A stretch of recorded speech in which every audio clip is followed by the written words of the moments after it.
Well, I'm joined now from Westminster by the Conservative MP and member of the Home Affairs Select Committee, Nicola Blackwood, who launched a campaign against child sexual exploitation after a high-profile grooming case in her Oxford constituency.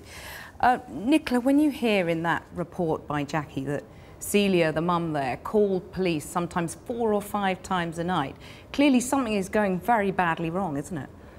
Yes, and I recognise the findings of the case by the PACE charity, which found that while a lot of children are exploited because they come from vulnerable families because they're chaotic, and many are exploited because they come from care environments, actually, when you look back into it, in the first instance, a lot of children are actually living at home when they're first targeted and exploited, but the parents don't get the support they need to see the warning signs and intervene early. And we have to find ways to make sure that police and social services are actually working better with parents and with teachers to catch those signs early and intervene. And that's why the Childhood Loss campaign has been working to bring in a new law so that we can put prevention orders in place earlier on in the abuse process so that we can step in and protect these victims earlier. But prevention orders are all very well, but might not have helped in this case, because if she's calling the police 4 or 5 times and not getting an answer, that's any number of prevention orders aren't going to help there, are they? Well, they will help, because part of the reason that police say there's nothing they can do is because they weren't able to act on evidence that was being brought forward.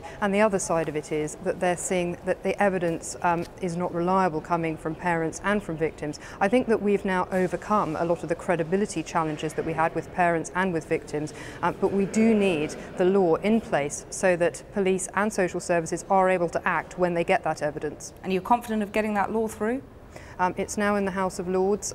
We only have report stage and assent stage to go through, and I am confident that we're going to get through that with the government's support. And the family we saw in the piece there, Celia and her daughter, they were a secure, normal, middle-class family. I mean, do you think too many parents are deluding themselves if they think, oh, it wouldn't happen to our family? I think child sexual exploitation has been characterised as a crime which affects children from vulnerable, chaotic families who you see perhaps hanging around on the side of roads at night. And it means that we are blinded to a whole group of victims who might come from any family, who might be vulnerable for all sorts of reasons, for bullying, seeing domestic violence at home, or anything which could affect any kind of family. And we need to make sure that not only are statutory agencies alive to this fact, but so are parents and so are teachers, and so are all of us who need to keep our eyes open to make sure that if we see something, we say something and step up to protect those children. Well, of course, a lot of child exploitation takes place online, and today you've had Google and Microsoft saying that they'll block images of child abuse and videos of child abuse. This has been hailed as a stunning victory by people who've been campaigning for it. Do you agree?